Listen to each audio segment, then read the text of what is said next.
Hindi ko inasahan na sa gitna ng palengke, sa amoy ng tinapang isda at sigawan ng mga tinderang nag-aalok ng gulay, doon ako aanakin. Hindi sa isang malamig at puting kwarto ng ospital, hindi sa piling ng nanay ko na matagal nang pumanaw, kundi sa sementadong sahig ng pamilihang bayan ng San Inigo, sa harap ng napakaraming usisero. Iyon ang sandaling bumaliktad ang mundo ko, sa paraang hindi ko kailanman pinaghandaan. Sasha!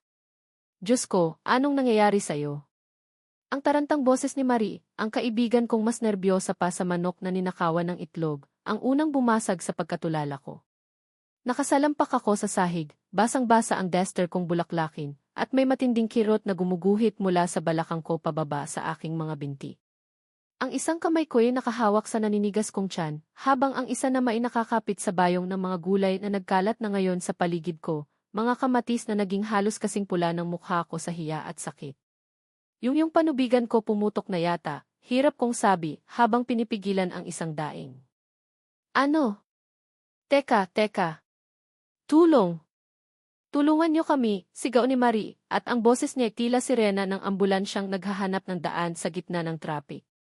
Agad naglapitan ang mga tao, ang iba'y may pag-aalala sa mukha, ang iba na may tila nanonood lang ng live na teleserye. Tabi kayo. Isang kamay ang humawak sa braso ko, matatag at kalmado. Si Tessa. Sa aming tatlo, siya ang laging may pinakamalamig na ulo. Marie, huwag kang magpanik. Tumawag ka ng tricycle. Dalian mo. Sasha, huminga ka ng malalim. Inhale, exhale. Kaya mo yan. Pilit kong sinunod ang sinabi niya, pero ang bawat paghinga ay may kasamang panibagong bugso ng sakit. Pakiramdam ko'y hinahati ang katawan ko. Ito na ba iyon? Ito na ba ang sinasabi nilang sakit na sa oras na maramdaman mo, makakalimutan mo ang pangalan mo? Sa ngayon, ang tanging pangalang naaalala ko ay ang pangalan ng anak ko, ang batang 9 na buwan kong dinala, ang batang mag-isa kong bubuhayin. Mabilis ang mga pangyayari. Isang tricycle driver na may mabuting puso ang nagpreno sa tapat namin. Sa tulong ni Tessa at ng ilang alis sa palengke, naisampa nila ako sa loob. Si Marie, nanginginig pa rin, ay umupo sa tabi ng driver, walang tigil sa pagsasabi ng, bilisan mo, kuya. Manganganak na ang kaibigan ko. Ang biyahe papuntang health center ng San Inigo ang pinakamahaba at pinakamaalog na biyahe ng buhay ko. Bawat lubak ay katumbas ng isang matulis na kurot sa aking sinapupunan. Nakapikit ako, pero dinig na dinig ko ang hangin, ang ugong ng motor, at ang mga dasal na ibinubulong ni Tessa sa tenga ko. Malapit na tayo, Sasha. Kapit lang. Pagdating namin sa health center, isang nurse na medyo may edad na, si Aling Nena, ang sumalubong sa amin. Diyos ko, iha. Dito na. Dalian nyo. Ipinahiga nila ako sa isang bakal na higaan sa delivery room. Simple lang ang lugar. Amoy Lysol at alcohol. May mga poster sa pader tungkol sa breastfeeding at family planning. Sa isang sulok, may imahe ng Santo Niño. Sa sandaling iyon, ipinagdasal ko sa lahat ng santo na sana maging maayos ang lahat. Para sa anak ko. Nasaan ang doktor? Tanong ni Tessa, habang pinupunasan ng basang bimpo ang noo ko. Papunta na. Kakaduti lang ni Doc. Nasa klinik pa niya, check ang mga gamit, sagot ni Aling Nena, habang kinukuha ang blood pressure ko. Naku, mataas ang presyon mo, iha. Kalma lang, ha? Huminga ka. Paano ako kakalma? Ang sakit ay parang alon na pabalik-balik, palakas ng palakas. Iri na ako ng iri. Aling Nena, lalabas na yata, sigaw ko, hindi na napigilan ang pag-iyak. Kasabay ng sigaw ko ang pagbukas ng pinto. Pumasok ang isang lalaking naka-scrub suit na kulay asul. Matangkad, sandali ko siyang natanaw, pero malabo ang lahat dahil sa mga luhang namumuo sa mata ko. Good afternoon. I'm Eth Ramirez. Anong status, Nurse Nena? Ang boses na iyon. Pamilyar. Isang boses na malalim, mahinahon, at sa isang iglap, tila huminto ang lahat ng sakit na nararamdaman ko. Para akong binuhusan ng nagielong tubig. Dahan-dahan kong iminulat ang aking mga mata, sinubukang aninagin ang mukha sa likod ng boses na iyon. Nang lumapit siya sa paanan ng higaan at tumingin sa akin, ang mundo ko ay hindi lang bumaliktad. Gumuho ito. Ang mga mata niya, ang mga matang iyon na minsang tumitig sa akin, na para bang ako lang ang babae sa mundo, sa ilalim ng madilim na ilaw at sa saliw ng isang mabagal na kanta. Ang kanyang panga, ang kanyang ilong, ang maliit na peklat sa gilid ng kanyang labi. Siya. Si Dante. Ang estrangherong nakilala ko sa kasal ng katrabaho ko sa Maynila halos 10 buwan na ang nakalipas. Ang doktor na nakasama ko sa loob ng isang gabing puno ng tawanan, malalalim na pag-uusap, at isang koneksyon na akala ko'y sa panaginip ko lang mahahanap. Isang gabing natapos nang magising akong mag-isa sa kwarto ng hotel, na may kasamang note sa tabi ng unan, I had to leave for a shift. It was a wonderful night. Take care.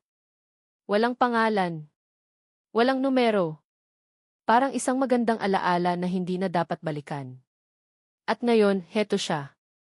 Sa harap ko. Sa pinaka-vulnerable na sandali ng buhay ko. Nakita ko ang pagbabago sa kanyang mukha. Mula sa profesional na aura ng isang doktor, biglang lumitaw ang gulat. Nanlaki ang kanyang mga mata. Bumukas ng bahagya ang kanyang bibig. Ang pangalang Sasha sa chart na hawak ni Aling Dena ay tila isang malakas na sampal sa kanya. Sasha, mahina niyang bulong, halos hindi marinig. Hindi ako makasagot. Walang salitang lumabas sa bibig ko. Tanging isang malakas na pag-iri ang kumawala sa akin, kasabay ng utos ni Aling Nena. Sige pa, iha. Malapit na.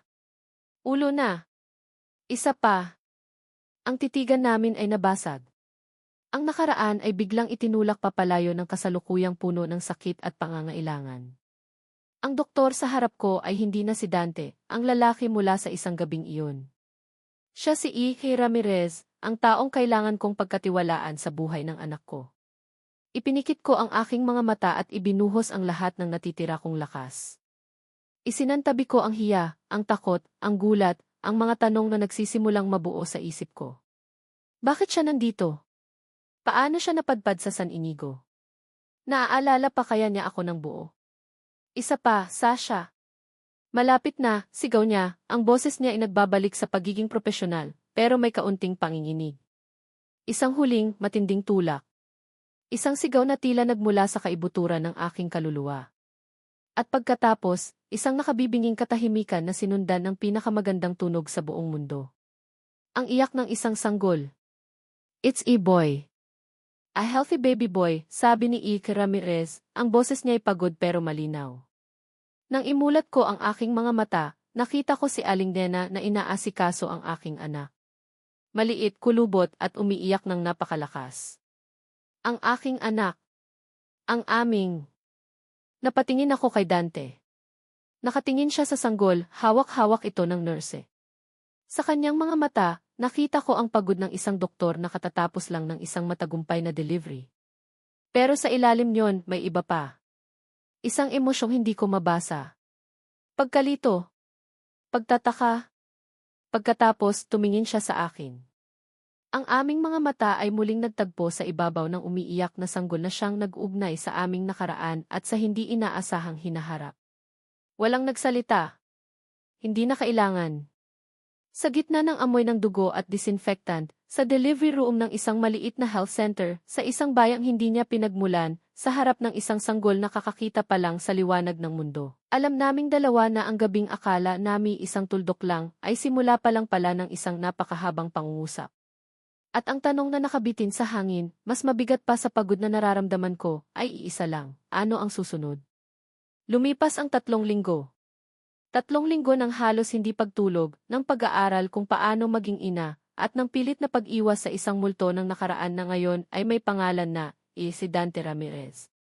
Ang health center, na dapat sana ay lugar ng ginhawa, ay naging isang lugar na iniiwasan ko.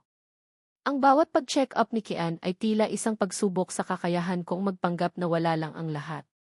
Ang sari-sari store namin, na ipinamana pa ng lola ko, ang naging kanlungan ko.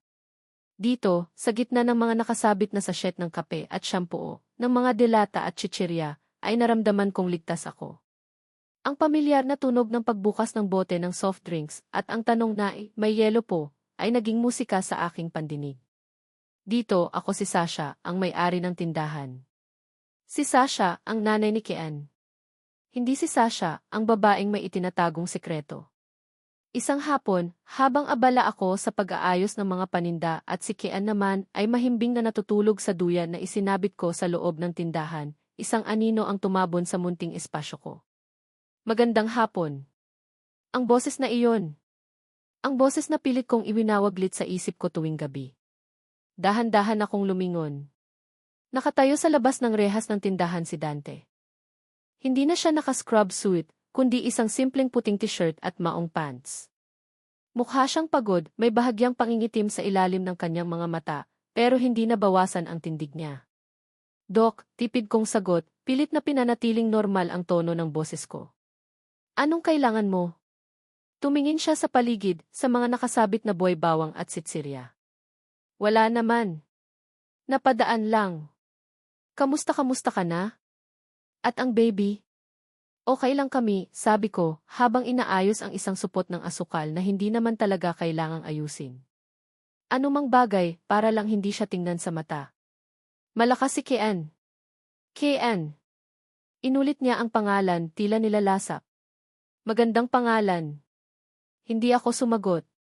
Isang hindi komportableng katahimikan ang namagitan sa amin.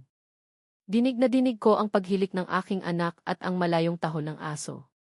Pwede ko ba siyang makita? Tanong niya, may pag-aalinlangan sa boses. Ano raw? Gusto niyang makita si Kian? Para saan? Upang kumpirmahin ang isang bagay na pareho naming pinipilit kalimutan. O dahil lang, bilang doktor ng bayan, ay obligasyon niyang kumustahin ang mga pasyente niya. Isang malalim na buntong hininga ang kumawala sa akin, mas mabigat pa sa sako ng bigas na nakasalansan sa gilid. Hindi ako pwedeng humindi. Ano nang sasabihin ko? Bawal? Magmumukha lang akong katawa-tawa at may itinatago. Sige, pilit kong sagot, ang salita ay tila kinalawang nabisagra sa aking lalamunan. Iginilid ko ang aking sarili para bigyan siya ng espasyo na silipin ang loob ng tindahan. Dahan-dahan siyang yumuko, ang mga mata ay nakatuon sa duyan kung saan mahimbing ang aking anghel. Maingat, na para bang natatakot siyang makagawa ng anumang ingay na gigising dito. Sa sandaling iyon, hindi siya si Ike Ramirez, ang otoridad sa health center.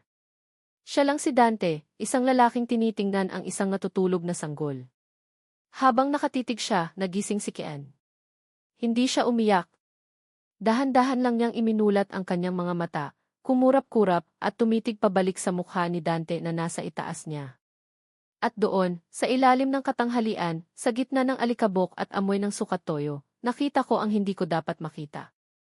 Ang mga mata ni Kian, malaki, maitim, at may haba ng pilik mata na hindi naman namana sa akin, ay tila isang maliit na replika ng mga mata ng lalaking nakatitig sa kanya ngayon. Maging ang maliit na kurba ng kanyang ilong at ang hugis ng kanyang bibig habang bahagya itong nakabuka, parang pinagbiyak na bunga. Nakita ko ang bahagyang paninigas ng panga ni Dante. Isang halos hindi mapansing paghinga ng malalim. Tila may isang piraso ng palaisipan na biglang inilagay sa tamang pwesto sa kanyang isipan. Maingat niyang iniabot ang kanyang daliri at hinawakan ang maliit na kamay ni Kian na nakakuyom. Otomatikong bumukas ang palad ng anak ko at hinawakan ang dulo ng daliri niya. Isang ngiti ang sumilay sa labi ni Dante. Isang ngiti na totoo, hindi pilit at puno ng isang emosyon na hindi ko masabi kung ano. Pagtataka. Katuwaan. Ang lusog niya, sabi niya, ang boses ay mahina, halos pabulong. Ang tingin niya ay hindi maalis kay Kian. Siyempre. Alaga sa gatas ng ina, mabilis kong sabi na maihalong pagmamalaki at pagtatanggol. Gusto kong ipamukha sa kanya, sa mundo, na kaya kong mag-isa. Na ang anak ko ay malusog dahil sa akin. Tumango siya, hindi pa rin inaalis ang tingin sa bata. Naasikaso mo ba yung newborn screening results niya? Para ma-check natin sa susunod mong pagbisita. Ito na naman. Ang pagiging doktor niya. Ang lehitimong dahilan para makalapit siya. Nakuha ko na. Okay naman lahat. Good, Anya. Ano nga ulit ang blood type niya? Para mailagay ko sa record niya. Isang kaswal na tanong. Isang tanong na bahagi ng protocol. Pero sa pagitan naming dalawa, ang tanong na iyon ay may bigat ng 1,000 bato. Nag-init ang mga pisngi ko. Alam na alam ko ang isasagot ko at alam kong alam niya ang implikasyon nito. Type O negative, sagot ko, pilit pinapanatiling matatag ang aking boses. Sandali siyang natigilan. Ang ngiti sa kanyang labi ay dahan-dahang naglaho. Dahan-dahan niyang ibinalik ang tingin sa akin, at sa pagkakataong ito, wala na ang kaswal na ekspresyon ng isang doktor. Ang mga mata niya ay puno na ng mga tanong. Matatalim. Direkta. Ang dugo ko ay type A positive. Ang type O negative ay isang bihirang blood type. Isang blood type na alam kong taglay din niya, dahil iyon ang isa sa mga napag-usapan namin noong gabing iyon sa Maynila, nang biruin ko siya kung bakit parati siyang nagdodonate ng dugo. Universal donor. Bihira ang ganito kaya dapat ibahagi, sabi niya noon. Ang hangin sa pagitan namin ay biglang kumapal, puno ng mga salitang hindi masabi. Ang pag-aakusa. Ang pagtanggi. Ang katotohanang nakalutang na ngayon sa aming dalawa. Sasha, simula niya, ang boses niya ay iba na. Wala kang dapat alalahanin, Doc, agap ko, ang bawat salita ay isang pader na itinatayo ko sa paligid ko. Kaya ko. Kaya naming dalawa ng anak ko. Ang pagdidiin ko sa salitang i-doki at ti kaming dalawa ay malinaw. Isang mensahe na walang puwang para sa kanya. Na ang relasyon lang namin ay doktor at pasyente. Na ang buhay ko ay buhay ko at ang buhay ng anak ko ay responsibilidad ko lamang. Nakita ko ang sakit na gumuhit sa kanyang mukha. Isang mabilis na pagbabago ng emosyon mula sa pagtataka, patungo sa pag-unawa at sa huli ay sa isang uri ng pagkadismaya. Tumango siya ng marahan, binawi ang kanyang daliri mula sa pagkakahawak ni Kian at tumayo ng tuwid. CJ, kung may kailangan kayo alam mo naman kung nasaan ang health center, sabi niya, bago tumalikod at nagsimulang maglakad palayo.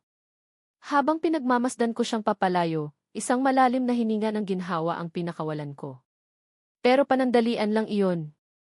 Dahil kasunod ng ginhawa ay ang bigat ng kasalanan. Tama ba ang ginawa ko? Sasha, ano ba iyon? Bakit nandito yun? Halos mapatalon ako sa gulat nang sumulpot si Marie mula sa likod bahay, kasunod si Tessa na may dalang isang mangkok ng bagong lutong ginataan. Nakita pala nila. Kinumusta lang si Kian, sabi ko, pilit na pinapakalma ang sarili. Kinumusta o nag-uusisa, singhal ni Marie, ang mga mata ay nanlilisik habang nakatingin sa direksyon kung saan lumakad si Dante. Hindi mo dapat hinayaan yun, Sasha. Paano kung malaman niya? Marie, ano ka ba? Kalma lang, saway ni Tessa, habang inilalapag ang mangkok sa mesa. Doktor siya rito sa bayan. Natural lang na makita natin siya paminsan-minsan. Saka hindi naman natin sigurado. Hindi sigurado, tumaas ang boses ni Marie. Tessa, nakita mo ba yung bata? Tingnan mo. Parang kinopyang-kopya ang mukha nung doktor na iyan. Tapos ngayon, bigla siyang susulpot dito galing Maynila? Ano to, swerte? O tadhana? Pwes, ayoko ng ganyang tadhana para kay Sasha. Mula sa di kalayuan, sa ilalim ng isang puno ng sampalok, nakita kong huminto sa paglalakad si Dante. Hindi siya lumingon, pero alam kong sapat na ang lakas ng boses ni Marie para marinig niya ang lahat. Nanigas ako sa aking kinatatayuan. Marie, hinaan mo ang boses mo, pakiusap ko, pero huli na ang lahat. Bakit? Matapos ang lahat ng pinagdaanan mo, lalong lumakas ang boses ni Marie, puno ng hinanakit para sa akin. 9 na buwan kang mag-isang naglihim, takot na takot, nag-aalala gabi-gabi dahil sa isang doktor na nakilala mo sa Maynila at iniwan ka lang basta. Tapos ngayon, basta-basta na lang siyang papapasukin sa buhay niyo ulit. Hindi pwede. Isang doktor. Nakilala sa Maynila. Iniwan ka lang basta. 9 na buwan. Bawat salita ay parang isang bala na tumama hindi lang sa akin, kundi pati na rin sa nakatayong figura sa ilalim ng puno. Nakita ko ang dahan-dahang pagbaling ng kanyang ulo, hindi pa rin humaharap ng tuluyan, pero sapat na para malaman kong narinig niya. Ang kanyang mga balikat ay nanigas. Nagkatinginan kami ni Tessa, parehong namutla. Si Marie, sa sobrang pag-aalala, ay hindi na malayang naibunyag na niya ang buong kwento sa taong pinipilit naming pagtaguan ito. Katahimikan. Tanging ang mahinang pag-ugoy ng duyan at ang tibok ng puso ko na dumadagundong sa aking dibdib ang naririnig ko. Dahan-dahang humarap si Dante. Ang mukha niya ay blanko, parang isang porselanang walang emosyon. Pero ang kanyang mga mata ay nagliliyab. Tumingin siya sa akin, isang tingin na tumagos hanggang sa kaluluwa ko, isang tingin na puno ng sakit, pagkalito, at isang tanong na hindi niya kailangang bigkasin. Ang mga piraso ng palaisipan, ang gabi sa Maynila, ang pagdating ko sa San Inigo, ang mga mata ni Kian, ang dugo, ang mga salita ni Marie, ay biglang nabuo sa kanyang isipan. Kitang-kita ko ito sa paraan ng pagbabago ng kanyang mukha. At sa gitna ng lahat, isang tanong ang umalinggaw-ngao sa nakabibinging katahimikan, isang tanong na yumanig sa buong pagkatao niya at sa mundong pilit kong itinatayo. Ako ba ang ama? Ang tanong na iyon, kahit hindi binigkas, ay umalinggaw-ngao sa pagitan namin. Nakatayo siya roon, sa ilalim ng puno ng sampalok, isang estatwang nabuhay sa pamamagitan ng sakit at pagtataka. At ako naman, nakakulong sa rehas ng sarili kong tindahan, sa sarili kong kasinungalingan. Naglakad siya pabalik. Bawat hakbang niya ay parang isang malakas na pagyanig sa lupang kinatatayuan ko. Hindi siya nagmamadali. Ang kanyang mga mata ay hindi bumibitiw sa akin, na para bang sa pagtitig niya ay mababasa niya ang lahat ng sagot. Sasha, sabi niya nang makarating siya sa tapat ng tindahan. Ang boses niya ay kalmado, pero isang klase ng kalma na nagbabadyang sumabog. Isang kalmadong dagat bago ang pinakamalakas na bagyo. Mag-usap tayo. Wala tayong dapat pag-usapan, mabilis kong sagot, ang mga salita isandata ko. Huwag mo akong gawing tanga, mariin niyang sabi, ang bawat salita ay may diin. Narinig ko ang sinabi ng kaibigan mo. Isang doktor. Sa Maynila. 9 na buwan. Idagdag mo pa ang mukha ng bata at ang dugo niya. Sasha, sabihin mo sa akin ang totoo. Si Marie ay napahawak sa bibig, ang mukha'y puno ng pagsisisi. Si Tessa naman ay humakbang papalapit sa akin, na para bang handa akong saluhin kung sakaling bumagsak ako. Ang totoo, mapait akong umiti. Ang totoo, Doc, ay wala kang kinalaman dito. Buhay ko to, anak ko to, responsibilidad ko to. Anak mo lang ba talaga, giit niya, ang boses ay tumaas na. O anak natin? Ang salitang natin ay parang isang sampal. Isang salitang wala siyang karapatang gamitin. Saan siya nung mga gabing hindi ako makatulog sa takot? Saan siya nung mga araw na nasusuka ako at nahihilo pero kailangan kong magtinda para may pambili ng gatas? Saan siya nung gabi ng Pasko na mag-isa akong kumain ng Noche Buena habang pinapakinggan ang tibok ng puso ng batang dinadala ko? Wala kang pakialam, sigaw ko, at sa wakas, bumigay na ang pader na itinatayo ko. Ang mga luha na kanina ko pa pinipigilan ay sunod-sunod na pumatak. Saan ka nanggaling sa loob ng 9 na buwan? Ha, Dante. Ni anino mo, ni isang text, ni isang tawag, wala. Iniwan mo ako sa isang hotel room na parang wala lang. Na parang isang bagay na ginamit mo lang sa isang gabi. Tapos ngayon, babalik ka at maghahabol ka ng karapatan? Anong karapatan? Natigilan siya. Ang galit sa kanyang mukha ay napalitan ng pagkalito ng sakit. Tila ngayon lang niya naintindihan ang bigat ng naging epekto ng ginawa niya. Sasha, hindi ko alam di. Yun na nga ang punto. Hindi mo alam, umiiyak kong sabi. Kasi wala kang pakialam. Para sa'yo, isa lang akong babaeng nakilala mo sa isang gabi. Pero para sa akin, ang gabing yon ay may bunga. Isang bunga na ako lang ang nag-alaga, ako lang ang bumuhay. Kaya wag mo akong tanungin ngayon kung ano ang totoo. Dahil ang katotohanan ko ay matagal nang iba sa katotohanan mo. Hinawakan ni Tessa ang balikat ko. Sasha, tama na. Pero hindi ko na mapigilan. Ang lahat ng sakit, lahat ng hinanakit, lahat ng takot na kinimkim ko ay lumalabas na parang isang rumaragasang ilog. Kung ikaw nga ang ama, sabi ko, tinitingnan siya ng diretso sa mata, ano ngayon? Pananagutan mo. Bibigyan mo ng pangalan ang anak ko. Para ano? Para masabi ng mga tao na may ama siya. O para lang gumaan yung konsensya mo. Hindi ko kailangan ng awa mo, Dante. Hindi namin kailangan. Isang mahabang katahimikan. Tanging ang hikbi ko at ang mahinang pag-uha ni Kian na tila naramdaman ang bigat ng tensyon ang maririnig. Tumingin si Dante sa umiiyak kong anak tapos sa akin.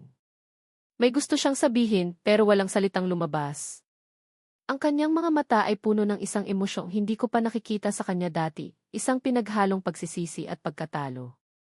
Tumalikod siya at naglakad palayo, at sa pagkakataong ito, hindi na siya lumingon pa. Ang mga sumunod na araw ay impyerno.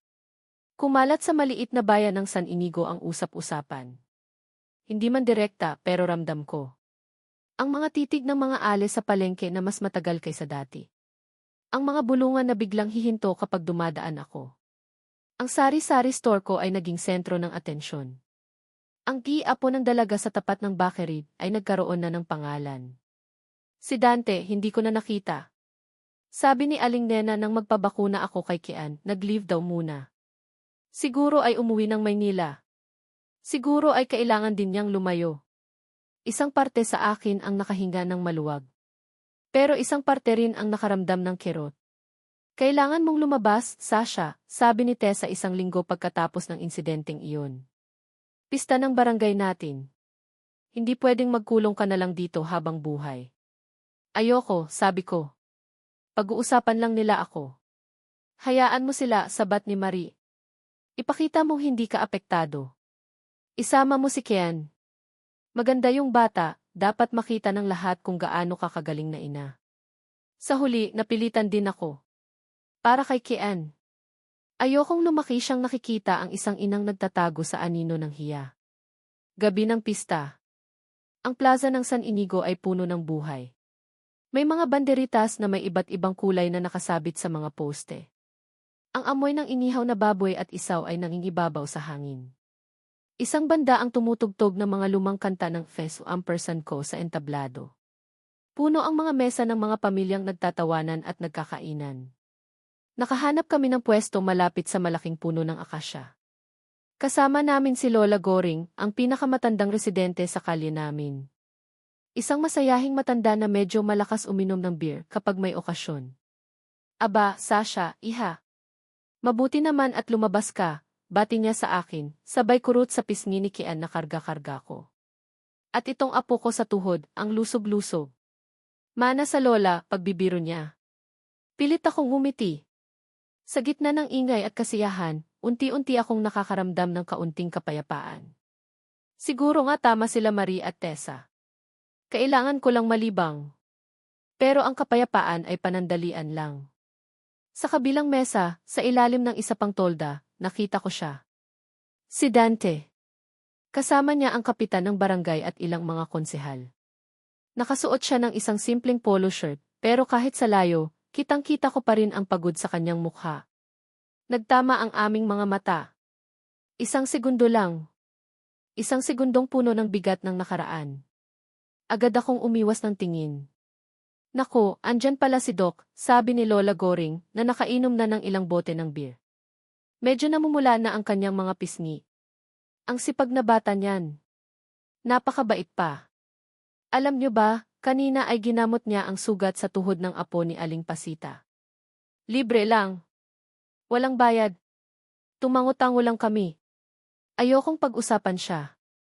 Pero si Lola Goring, sa kanyang estado, ay hindi na mapipigilan. Tumingin siya kay Dante, pagkatapos ay tumingin siya kay Kian na payapang naglalaro sa aking kandungan. Kumunot ang noo niya. Alam mo, Doc, medyo malakas niyang sabi, sapat para makuha ang atensyon ng mga katabing mesa. Ngayong tinitingnan kita ng maigi may kamukha ka. Nanigas ako. Napatingin sa akin si Marie at Tessa, parehong may pag-aalala sa mukha.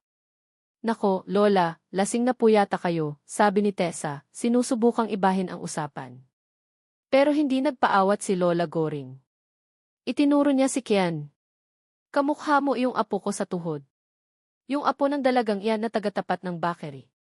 Tumawa ang ilang nakarinig. Isang tawang walang mali siya, na akala ay nagbibiro lang ang matanda. Pero para sa akin, ang tawang iyon ay parang mga kutsilyong itinarusok sa aking dibdib. Tingnan ninyo, pagpapatuloy pa ni Lola Goring na ngayon ay tumatayo na. Ang ilong. Ang mga mata. Nako, kung hindi ko lang alam na tagamay nila itong si Doc, iisipin kong siya ang ama nitong batang to. Katahimikan. Ang banda ay biglang natapos sa kanilang kanta. Ang tawa ng mga tao ay biglang namatay. Lahat ng mata, mula sa aming mesa hanggang sa mesa ng kapitan, ay napunta sa amin. Kay Lola Goring na nakaturo. Sa akin na namumutla. At kay Kian na walang kamuwang-muwang. At higit sa lahat, kay Dante na nakatayo na rin ngayon, ang mukha ay hindi maipinta. Pakiramdam ko'y nalulusaw ako sa hiya. Ang init ng dugo ko ay umakyat lahat sa aking mukha. Hindi ko na kaya. Hindi ko na kayang manatili pa roon. Mabilis kong binuhat si Kian. Uuwi na kami, sabi ko, ang boses ko'y nanginginig. Hindi ko na hinintay ang sagot nila. Mabilis akong tumalikod at naglakad palayo, papalabas ng liwanag ng pista, pabalik sa dilim. Habang naglalakad ako, narinig ko ang maliit na boses ng anak ko. Nagtatanong.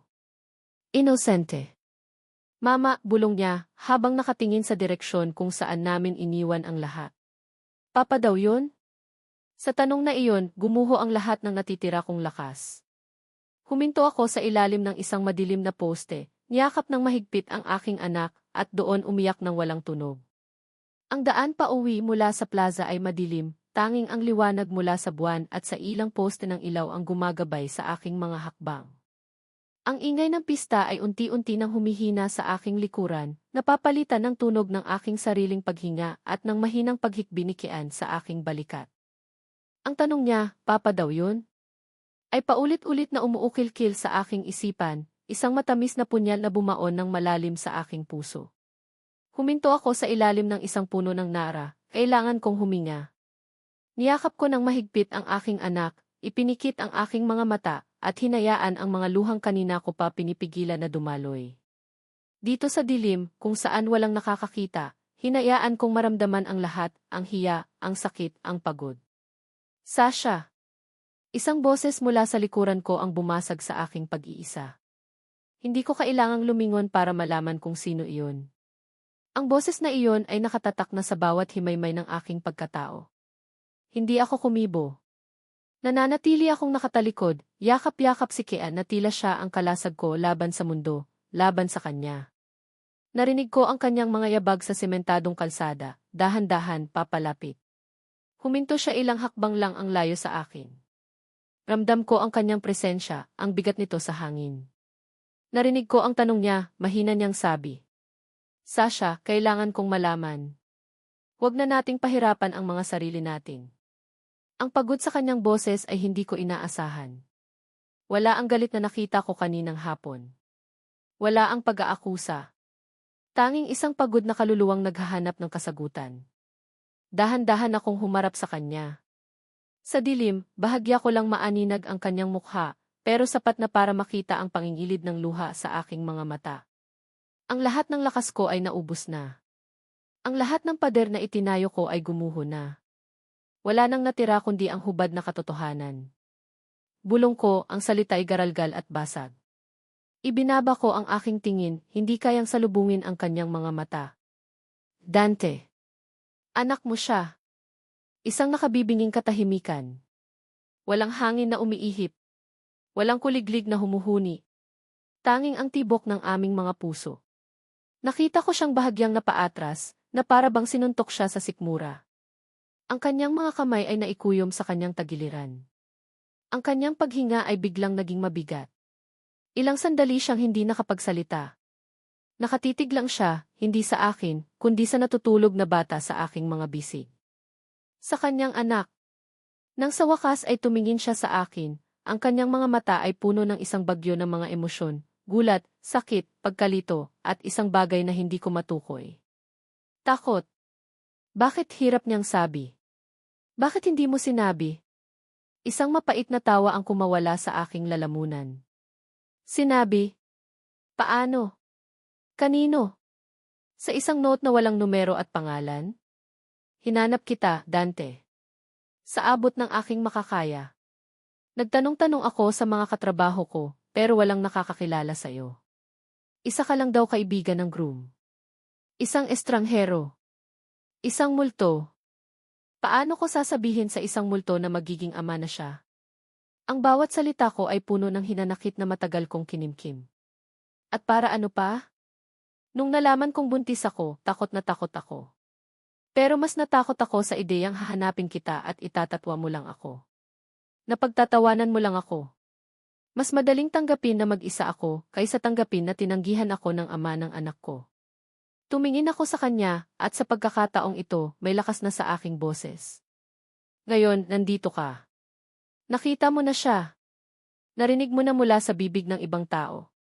Ano na ngayon? Masaya ka na? Gumaan na ba iyang dibdib mo dahil alam mo na ang totoo? Muli siyang umiling, tila hindi maproseso ang lahat. Hindi ganun. Hindi? Ano, Jit ko? Naalala mo lang ba kami dahil nakita mo na siya? Dahil sinabi ni Lola Goring? O dahil lang kamukha mo siya? Kailangan mo pa ba kami, Dante, o konsensya mo lang ang kailangan mo? Kasi kung konsensya lang, heto, pinapalaya na kita. Okay na. Nalaman mo na. Pwede ka nang bumalik sa Maynila at magpatuloy sa buhay mo na para bang walang nangyari. Gaya ng ginawa mo 9 na buwan na ang nakalipas. Humakbang ako palapit sa kanya, ang tapang ko'y nagmumula sa kaibuturan ng aking pagiging ina. Anak mo siya. Pero hindi mo kami kailangang panagutan. Nabuhay kami nang wala ka. Kaya naming magpatuloy nang wala ka. Pagkasabi ko nyon, tinalikuran ko na siya. Hindi ko na hinintay ang kanyang sagot. Naglakad ako pa uwi, bawat hakbang ay mas mabigat kaysa sa nauna, dala-dala ang bigat ng katotohanang sa wakas ay naibunyag na. Hindi ko alam kung paano siya nakauwi. Hindi ko alam kung ano ang ginawa niya pagkatapos ng gabing iyon. Ang alam ko lang, paggising ko kinabukasan, isang mabigat na ulap ang nakatakip sa buong San Inigo. O baka sa mundo ko lang. Ang health center ay naging isang lugar na kinatatakutan niyang puntahan. Ang kanyang maliit na opisina, na dati lugar ng kaayusan at lohika, ay tila isang kulungan. Umupo siya sa kanyang silya, nakatitig sa blangkong pader. Ang mga salita ni Sasha ay umuulit-ulit sa kanyang isipan. Anak mo siya. Konsensya mo lang ba ang kailangan mo? Kaya naming magpatuloy nang wala ka. Isang anak. May anak siya. Isang batang may mga mata niya, may dugo niya. Isang batang hindi niya alam na nabubuhay pala sa mundo. Ang pakiramdam ay hindi niya maipaliwanag. Isang halo ng matinding takot at isang kakatuwang kagalakan. Takot sa responsibilidad. Takot sa pagbabago. Takot na baka hindi niya kaya. Pero may saya rin. Ang larawan ni Kian na humahawak sa kanyang daliri. Ang munting mukha nito na tila isang pangako ng isang bagay na mas malaki kaysa sa kanyang sarili. Pero paano? Paano niya sisimulan? Paano niya haharapin si Sasha, isang babaeng winasak niya nang hindi niya namamalayan? Paano niya magiging ama sa isang batang hindi siya kilala? Ang mga tanong ay bumabayo sa kanyang ulo, walang tigil, walang sagot. Para siyang nalulunod sa gitna ng dagat, walang makapitan. Di siya makakilos. Gabi na nang may kumatok sa pinto ng kanyang opisina. Si Lola Goring. Kasama niya si Kian na maihawak na maliit na laro ang truck. Dok, mahinahon niyang sabi. Alam kong gising ka pa. Binuksan niya ang pinto. Si Lola Goring ay may dalang isang baso ng mainit na gatas. Pasensya na kanina sa pista. Dala ng alak. Pero minsan, ang alak ang nagsasabi ng katotohanan. Hindi siya sumagot.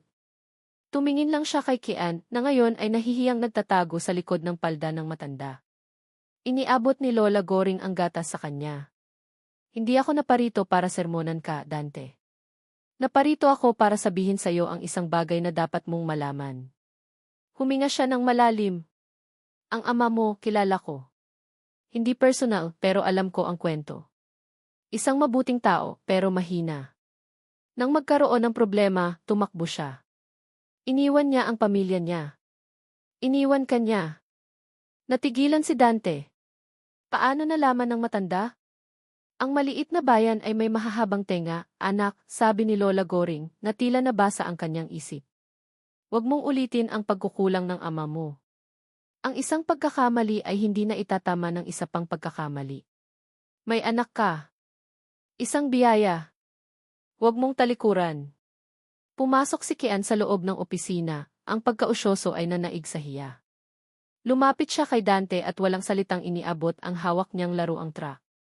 Isang alok ng pakikipaglaro. Isang alok ng kapayapaan. Tinitigan ni Dante ang bata.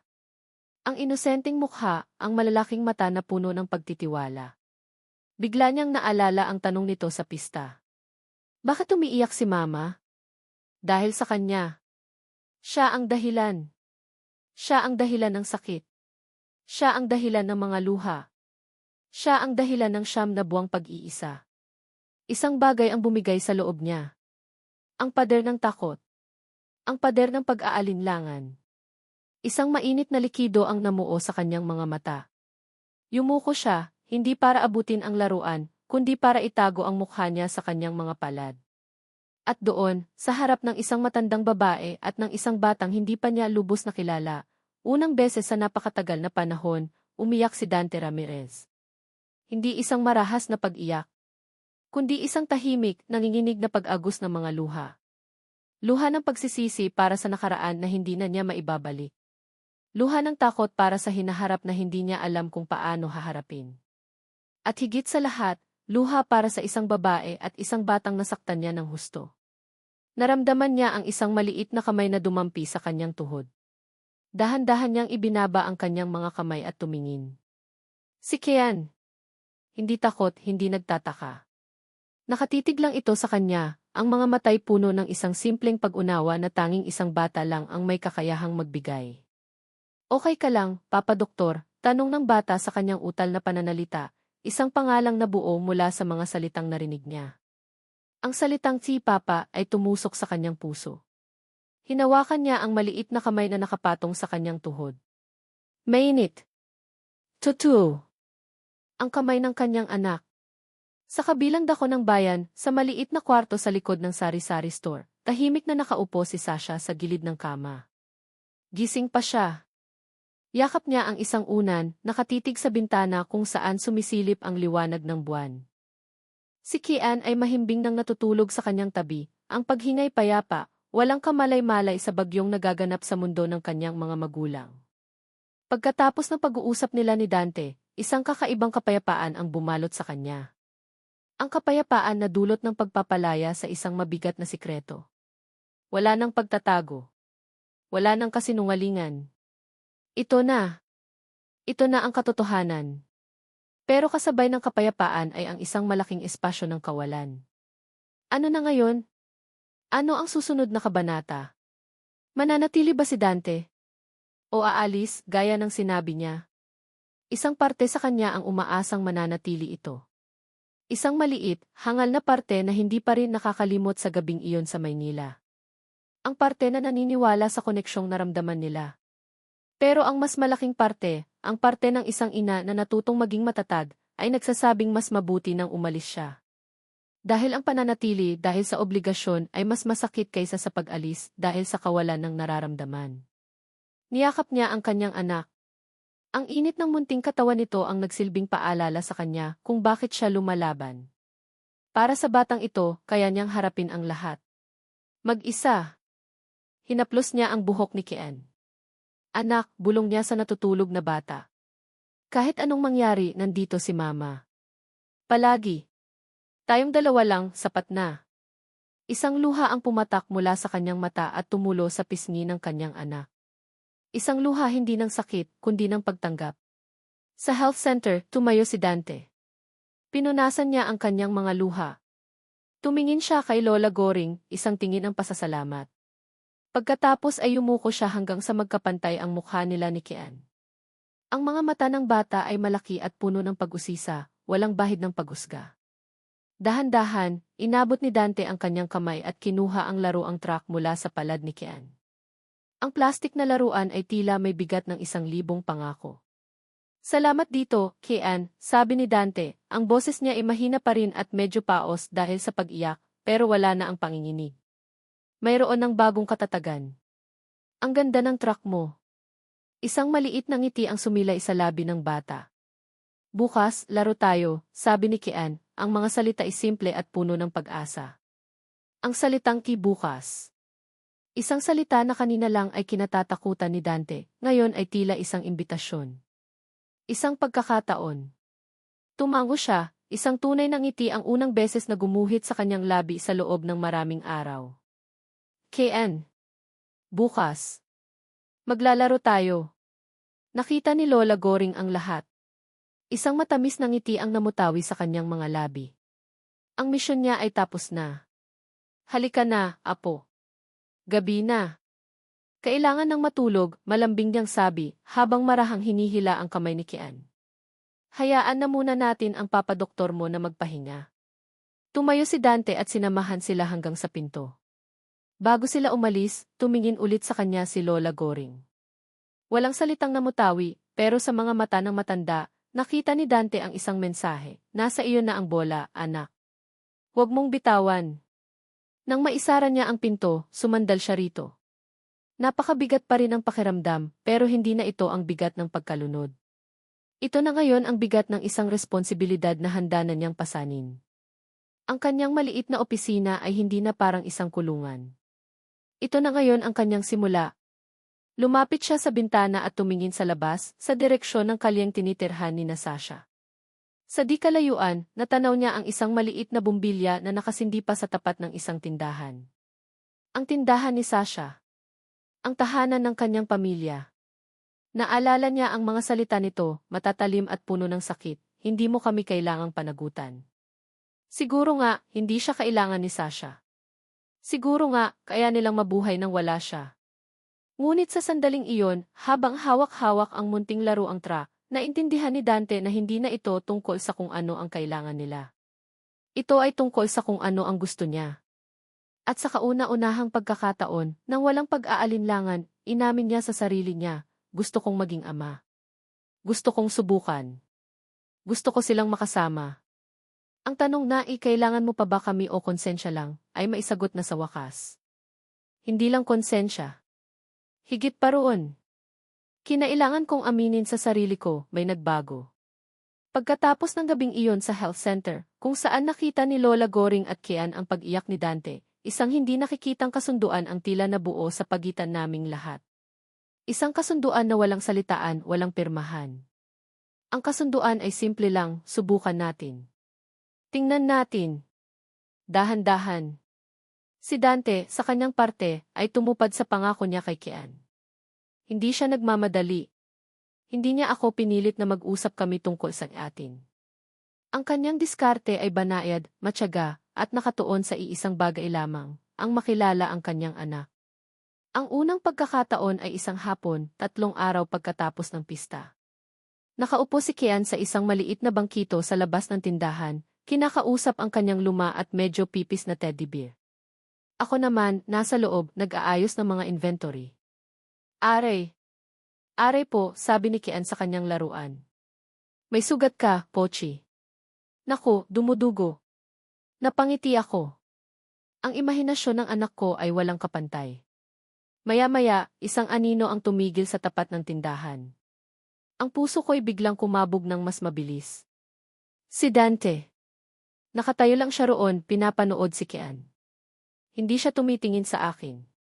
May problema ba, Chief? Tanong ni Dante, ang boses niya ay malumanay. Nag-angat ng tingin si Kian. Papa Doktor. Si Pochi po, may sugat. Nahulog po siya. Sa halip na tumawa, lumuhod si Dante para maging kapantay niya ang bata. Seryoso niyang tiningnan ang teddy bear. Nasaan ang sugat? Kiete. Malala nga yata yan. Kailangan nating gamutin. Mula sa dala niyang itim na bag, ang kanyang medical bag, ay naglabas siya ng isang maliit na bulak at isang bote ng betadine. Kinuha niya rin ang isang band-aid na may cartoon character. Hawakan mo siya ng mabuti, Kian. Para hindi siya gumalaw, utos niya, na tila sila inasa isang totoong operating room. Sumunod naman si Kian, ang mga matay ng lalaki sa pananabik. Maingat na nilagyan ni Dante ng betadine ang isugat sa braso ng teddy bear na isa lang namang tastas na tahi. Pagkatapos, maingat niyang idinikit ang band-aid. Ayan. Magaling na siya, sabi ni Dante. Pero kailangan niyang magpahinga, ha? Bawal muna siyang maglaro masyado. Opo, Papa Doktor. Salamat po, masayang sabi ni Kian, sabay yakap sa kanyang ginamot na laruan. Mula sa loob ng tindahan, pinanood ko ang lahat. Isang mainit na pakiramdam ang gumapang sa aking dibdib. Isang kilig na matagal ko nang hindi naramdaman. Ang paraan ng pagluhod niya, ang lambing sa kanyang boses, ang seryosong pagtrato niya sa isang simpleng laro ng bata, nakita ko ang isang Dante na hindi ko pa nakikita dati. Ang Dante na isang ama. Nag-angat siya ng tingin at nahuli niya akong nakatingin. Hindi siya ngumiti pero may bahagyang pagtango. Isang pagkilala. Tumango lang din ako bago mabilis na ibinaling ang aking atensyon sa mga dilatang hindi naman talaga kailangang ayusin. Ang puso ko ay nagwawala. Kalahating masaya, kalahating takot. Masaya dahil nakikita kong masaya ang anak ko. Takot dahil ang eksenang ito ay ang eksaktong pangarap na pinilit kong ibaon sa limot. Ang isang hapon na iyon ay nasundan pa ng marami. Naging isang uri ng ritual. Tuwing alas 5 ng hapon, pagkatapos ng kanyang duty sa health center, dadaan si Dante. Hindi siya pumapasok sa loob ng tindahan maliban kung may bibilhin. Mananatili lang siya sa labas, makikipaglaro kay Kian ng taguan, o magtuturo sa kanya kung paano gumawa ng eroplanong papel. Minsan, may dala siyang isang pirasong hauhaw o isang stick ng mikmik. Mga maliliit na bagay, pero para kay Kian, iyon na ang buong mundo. Hindi niya ako kinakausap tungkol sa amin. Isang simpleng di magandang hapon, Sasha ilang sa pagdating, at isang kisige, mauna na ako sa pag-alis. Iginagalang niya ang espasyo ko. Ang katahimikan ko. At sa totoo lang, mas lalo iyong naging epektibo. Dahil sa hindi niya pamimilit, mas lalo akong napapalapit. Isang hapon, habang naglalaro sila ng Holland sa labas, nagprito ako ng turon. Hindi ko alam bakit. Basta na lang ako kumilos. Nang maluto, naglabas ako ng 3 piraso sa isang platito. Kian, merienda muna, tawag ko. Lumapit si Kian. Iniabot ko sa kanya ang isang turon. Pagkatapos, nang hindi tumitingin, iniabot ko ang platito kay Dante. Gusto mo, Doc? Natigilan siya. Nakita ko sa gilid ng aking mata ang kanyang pagtataka.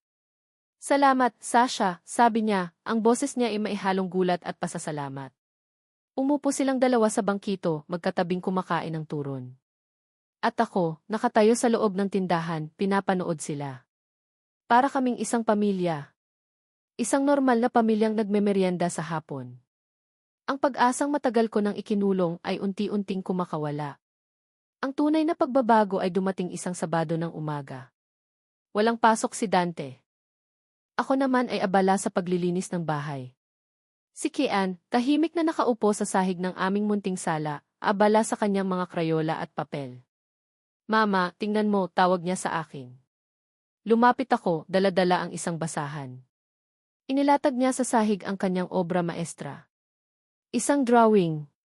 Sa kaliwa, isang mataas na stick figure na may magulong itim na buhok at nakasuot ng asul na damit. Si Papa Doktor, sabi ni Kian. Sa kanan, isang stick figure na may mahabang buhok at nakasuot ng dilaw na duster. Si Mama, sabi niya. At sa gitna, isang maliit na stick figure na nakangiti, hawak-hawak ang mga kamay ng 2 mas malaking tao. Ako. Sa itaas ng kanilang mga ulo, isang malaking dilaw na araw na may mga sinag ang nakangiti. At sa ibaba, nakasulat sa paunti-unting letra, S. Papa, S. Mama, Jikiday. Para akong sinampal ng katotohanan. Ang pangarap ko, ang pinakatatago kong pangarap, ay nasa isang pirasong papel, iginuhit ng kamay ng sarili kong anak. Ang lahat ng pagmamatigas ko, ang lahat ng takot ko, ay tila natunaw sa harap ng simpleng drawing na iyon. Ang mga luha ay namuo sa aking mga mata. Hindi dahil sa sakit, kundi dahil sa isang emosyong hindi ko na mapangalanan. Niyakap ko si Kian ng mahigpit. Ang ganda, anak. Ang ganda-ganda ng drawing mo. Magugustuhan kaya ni Papa Doktor, tanong niya, ang mga mata ay nagniningning. Bago pa ako makasagot, isang boses ang narinig namin mula sa pinto. Ang alin ang magugustuhan ko? Si Dante. Nakatayo siya sa bukana ng tindahan, may dalang isang supot ng pandesal. Nakita niya ang drawing sa sahig. Nakita niya ang mga luha sa aking mga mata. Walang nagsalita. Lumapit si Kian sa kanya at buong pagmamalaking iniabot ang papel. Para sa'yo, Papa Doktor. Kinuha ito ni Dante. Tinitigan niya ng matagal. Nakita ko ang paggalaw ng kanyang lalamunan na tila may isang bagay siyang pinipigilang lumabas. Dahan-dahan siyang tumingin sa akin, at sa mga mata niya, nakita ko ang refleksyon ng sarili kong nararamdaman. Pag-asa. Isang napakalaki at nakakatakot na pag-asa. Kinagabihan, habang natutulog na si Kian, dumaan sina Marie at Tessa para mangumusta. Ikinuwento ko sa kanila ang tungkol sa drawing, ang boses ko'y hindi maitago ang pananabik. Tingnan mo, Sasha. Sabi ko sa'yo, nakangiting sabi ni Tessa. Mukhang seryoso talaga siya. Bigyan mo na ng chance. Para na rin kay Kian. Inilapag ni Tessa ang isang baso ng juice sa harap ko, ang kanyang mga mata ay puno ng suporta. Siya ang laging balanse sa aming tatlo, ang laging nakakakita ng posibilidad. Pero si Marie, na kanina patahimik sa isang sulok, ay umiling lang. Anong chance, Tessa? Mapait niyang sabi. Hindi mo ba natatandaan? Ganyan din yan nung una, di ba, Sasha? Ang sweet, ang galing magsalita. Isang gabi ng pangarap. Tapos ano nang nangyari? Kinaumagahan, wala na. Isang note lang ang iniwan. Ang mga salita niya ay parang isang pitsel ng malamig na tubig na ibinuho sa nag-aalab kong pag-asa. Tumayo si Marie at lumapit sa akin. Hinawakan niya ang aking mga kamay. Sasha, kaibigan kita. Ayoko lang na masaktan ka ulit. Mas masakit ngayon kasi kasama na si Kian sa masasaktan. Mabait siya ngayon. Naglalaro sila ng anak mo. Pero hanggang kailan? Paano kung isa lang itong paraan para gumaan ang konsensya niya? Paano kung kapag nakuha na niya ang loob niyo, kapag nagsawa na siya sa buhay probinsya, baka mawala siya ulit?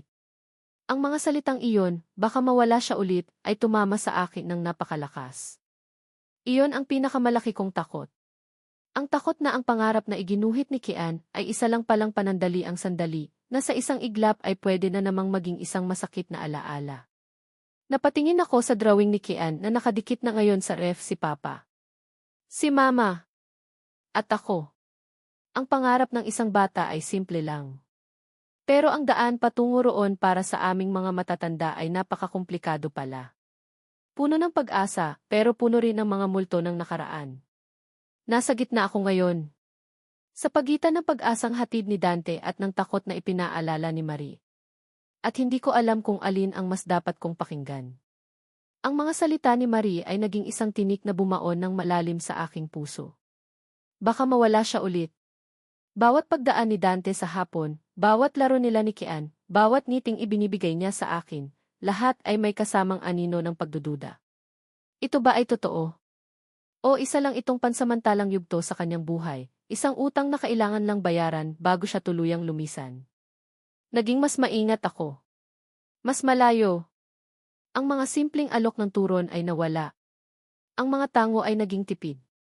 Bumalik ako sa pagiging si Sasha na tagamasid, nakakulong sa likod ng rehas ng tindahan, pinoprotektahan ang sarili at ang anak ko mula sa isang sakit na posibleng dumating.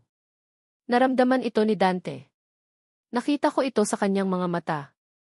Ang dating madaling paglapit niya kay Kian ay nagkaroon ng bahagyang pag-aatubili, na para bang naglalakad siya sa isang manipis na yelo, takot na baka anumang oras ay bumigay ito. Ngunit hindi siya sumuko. Nagpatuloy siya sa pagdalaw, kahit na ang namamagitan sa aming dalawa ay isang malamig at makapal na pader ng katahimikan. Isang gabi, mga 2 linggo pagkatapos ng usapan namin ni Marie, sarado na ang tindahan. Nasa loob kami ng bahay, katatapos lang naming maghapunan ni Kian. Nagliligpit ako ng mga pinagkainan nang may kumatok sa pinto ng tindahan. Sino yan? Tanong ko, medyo nagtataka. Bihira ang kumakatok ng ganitong oras. Sasha, si Dante too. Ang puso ko'y biglang tumibok ng mabilis. Ano ang kailangan niya? Gabi na. Bukas na lang, Dok. Sarado na kami, sabi ko, hindi lumalapit sa pinto. Sandali lang, Sasha. May mahalaga lang akong sasabihin. Pakiusap. Mayroong kakaiba sa kanyang boses. Isang halo ng kaba at determinasyon. Nag-alinlangan ako. Tumingin ako kay Kian na naglalaro sa sahig. Ayoko ng gulo. Pero may kung anong nagtulak sa akin na pagbuksan siya. Dahan-dahan kong inalis ang trangka at bahagyang binuksan ang pinto.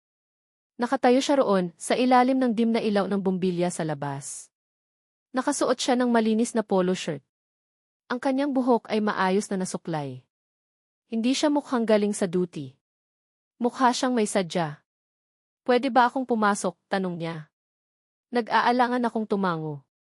Pumasok siya at maingat na isinara ang pinto. Ang munting espasyo ng tindahan ay tila biglang sumikip. Mama! Si Papa Doktor, masayang sabi ni Kian, tumakbo papalapit sa kanya. Ngumiti si Dante at ginulo ang buhok ng bata. Hello, champ. Pwede bang manood ka muna ng TV sa loob? May pag-uusapan lang kami ng mama mo. Sumunod naman si Kian at pumasok sa sala. Ngayon, kaming dalawa na lang. Ang katahimikan ay nakabibingi. Tanging ang tunog ng palabas sa G ang maririnig. Ano nang kailangan mo, Dante? Tanong ko, pinanatiling formal ang tono. Huminga siya ng malalim. Tumingin siya sa akin ng diretsyo, at sa kanyang mga mata, nakita ko ang isang emosyon na hindi ko pa nakikita dati. Isang uri ng kahinaan, isang hubad na katapatan. Sasha, alam kong naguguluhan ka, simula niya. Alam kong nasaktan kita. At alam kong walang salita ang makakapagbura sa 9 na buwan na wala ako. Ilang linggo na akong nag-iisip. Gabi-gabi. Iniisip ko kung paano ko ipapakita sa'yo na hindi ito isang laro. Na hindi ito dahil lang sa konsensya. Humakbang siya palapit. Automatiko akong napaatras. Huwag kang matakot, mahina niyang sabi. Hindi kita sasaktan. At doon, sa gitna ng sarado naming tindahan, sa ilalim ng tingin ng mga nakasabit na chichirya, ginawa niya ang isang bagay na hindi ko kailanman inasahan. Dahan-dahan siyang lumuhod sa aking harapan. Isang tuhod sa maruming semento. Nanlaki ang mga mata ko. Dante, ano nang ginagawa mo? Tumayo ka dyan. Umiling siya. Mula sa bulsa ng kanyang pantalon, may kinuha siyang isang maliit na kahon. Binuksan niya ito. Sa loob, isang simpleng singsing na silver na may maliit na bato sa gitna. Hindi ito mamahalin. Hindi ito magarbo. Simple lang. Pero sa sandaling iyon na ang pinakanakakasilaw na bagay sa buong mundo. Sasha, sabi niya, ang boses niya ay nanginginig, alam kong hindi ito ang tamang paraan. Alam kong wala pa akong karapatan. Alam kong kulang pa ang lahat ng ginawa ko. Pero ito lang ang alam kong paraan para maipakita sa iyo na seryoso ako. Na ang gusto ko ay hindi lang maging ama kay Kian. Ang gusto ko ay maging pamilya tayo. Napahawak ako sa aking bibig. Ang mga luha ay nagsimulang mamuo sa aking mga mata. Hindi ko hinihiling na sagutin mo ako ngayon pagpapatuloy niya. Gusto ko lang malaman mo na hindi awa ang nararamdaman ko. Hindi ito obligasyon. Sasha, nung gabing iyon sa Maynila, hindi ka lang isang babae para sa akin. May naramdaman akong koneksyon na hindi ko pa naramdaman sa iba. Naging duwag ako. Natakot ako. At iyon ang pinakamalaking pagkakamali ng buhay ko. Pakasalan mo ako, Sasha, sabi niya, ang mga mata ay nakikiusap. Hayaan mo akong bumawi. Hayaan mo akong patunayan sa'yo, sa inyo ni Kian, araw-araw, na karapat-dapat ako. Hayaan mo akong mahalin ka. Ang mga salitang gusto kong marinig. Ang eksenang pinapangarap ng bawat babae. Pero bakit? Bakit sa halip na saya, takot ang nararamdaman ko? Ang mga salita ni Marie ay bumalik sa akin. Konsensya. Obligasyon. Baka mawala siya ulit. Ito na ba iyon? Ang solusyon niya sa problema? Isang kasal para matapos na ang lahat. Para magkaroon ng pangalan si Kian? Paano kung hindi ito pagmamahal? Paano kung awa lang talaga ito na nagbabalak kayo bilang pag-ibig? Umiling ako, ang mga luhay tuluyan ng pumatak. Hindi, bulong ko. Hindi ko kaya. Ang pag-asa sa mukha ni Dante ay dahan-dahang naglaho, napalitan ng sakit at pagkalito. Sasha Lee. Hindi ko kayang umasa, sabi ko, ang boses ko'y basag. Hindi ko kayang ibigay ang puso ko sa isang bagay na hindi ako sigurado. Dante, paano kung paggising natin isang umaga, marerealize mo na nagkamali ka? Na ginawa mo lang ito dahil ito ang tama? Paano kung hanapin mo ulit yung buhay mo sa Maynila? Paano kami ni Kian? May iwan na naman kami. At sa pagkakataong iyon, mas masakit. Dahil umasa na ako. Tinignan ko siya. Hindi ko kailangan ng kasal na galing sa awa. Ang kailangan ko ay katiyakan. Isang bagay na hindi mo pa kayang ibigay. Dahan-dahan siyang tumayo. Itinago niya ang singsing. Ang kanyang mga balikat ay bumagsak. Ang bigat ng pagtanggi ko ay tila isang malaking bato na pumasan sa kanya. Naiintindihan ko, sabi niya, kahit nakitang-kita ko sa kanyang mga mata na hindi niya naiintindihan. na nasaktan siya ng husto. Tumalikod siya at binuksan ang pinto. Bago siya tuluyang lumabas, lumingon siya. Pasensya na kung minadali kita. Pero sana malaman mo, totoo ang lahat ng sinabi ko. At umalis siya, iniwan akong umiiyak sa gitna ng aking tindahan. Kinabukasan, hindi siya dumating para makipaglaro kay Kian. At sa susunod na araw. At sa mga sumunod pa. Si Kian, na nasanay nang may nag-aabang sa kanya tuwing hapon, ay naging malungkutin. Mama, bakit po wala si Papa Doktor? Tanong niya isang hapon, pagkatapos ng halos isang linggong paghihintay. Wala akong maisagot. Hindi na rin siya nagdo-drawing. Ang mga krayola niya ay nakatago na lang sa kahon. Ang pangarap na iginuhit niya ay tila kinalimutan na rin niya. Ang paborito niyang tanong, di ba, Mama, ay napalitan ng isang malungkot na katahimikan. Isang gabi, nakasalubong ko si Lola Goring sa labas. Nakaupo ako sa bangkito kung saan madalas umupo sina Dante at Kian. Iha, sabi niya, umupo sa tabi ko. Narinig ko ang nangyari. Hindi ako nagulat. Sa San Inigo, ang balita ay mas mabilis pa sa hangin. Minsan, ang pagmamahal ay parang pagluluto ng adobo, sabi niya. Kailangan ng tamang sangkap. Puso. Tapang. Paninindigan. Pero kailangan din ng tamang tiempo.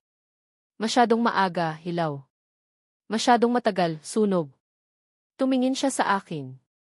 May punto ka, iha. Tama ka na matakot. Pero ang batang iyon may punto rin. May intensyon siya. Medyo hilaw pa nga lang.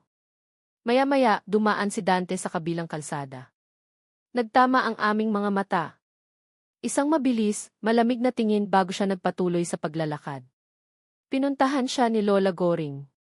Hindi ko narinig ang sinabi niya, pero nakita ko ang ginawa niya.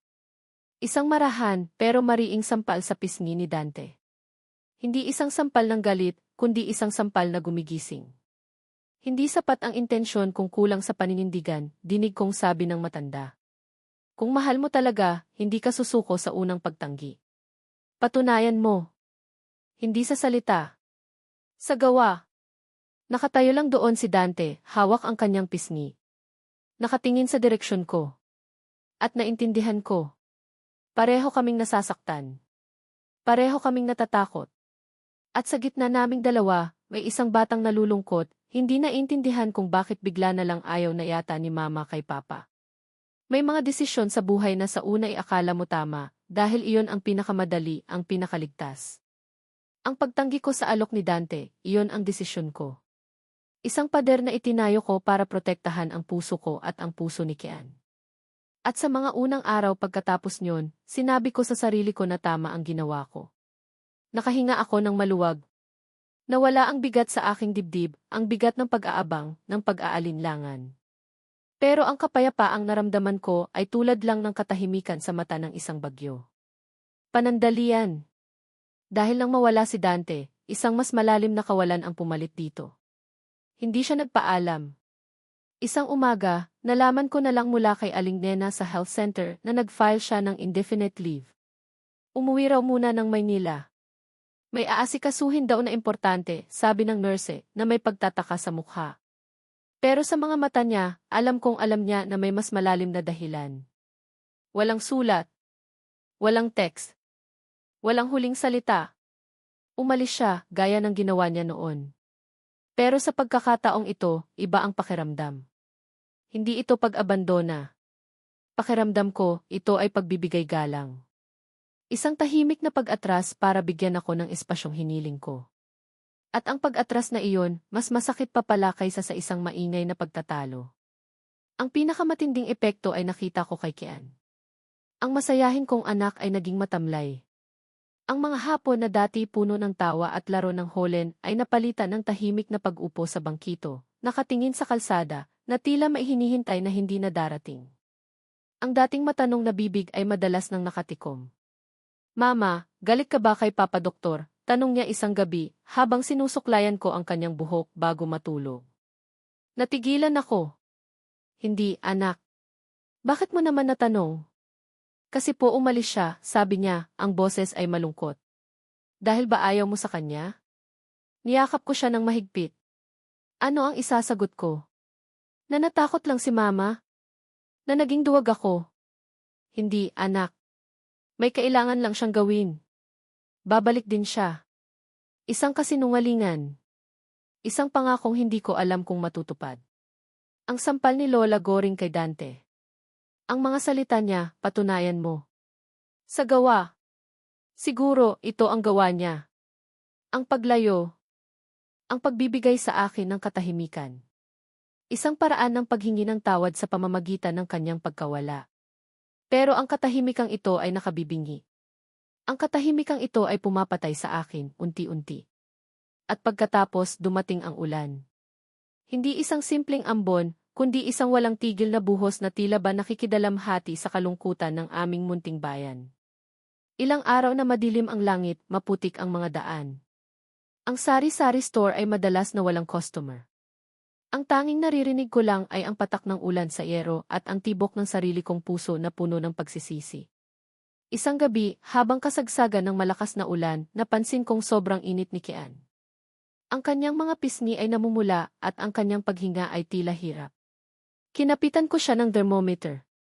39.5 degrees. Isang matinding takot ang biglang gumapang sa buo kong katawan. Anak Kian, naririnig mo ba si mama? Uwal lang ang isinagot niya, ang mga mata ay halos hindi maidilat. Sinubukan ko siyang punasan ng maligamgam na tubig. Pinainom ko siya ng paracetamol. Pero walang nangyari. Ang lagnat ay hindi bumababa. Bawat oras na lumilipas, mas lalo siyang nanghihina. At mas lalo akong natataranta. Kinabukasan, hindi pa rin humuhupa ang lagnat. Nagsimula na siyang magsuka. Doon, bumigay na ako. Hindi ko na kaya mag-isa. Binalot ko siya sa isang makapal na kumot. Kinuha ko ang payong, pero alam kong wala itong gaanong silbi sa lakas ng ulan at hangin. Lumabas ako ng bahay. Ang tubig baha ay hanggang sa aking mga binti. Malamig. Marumi. Tulong, sigaw ko sa kawalan. Walang tricycle na dumadaan. Walang mga kapitbahay na nasa labas. Tanging ako, ang aking may sakit na anak at ang naggangalit na kalangitan. Wala akong pagpipilian.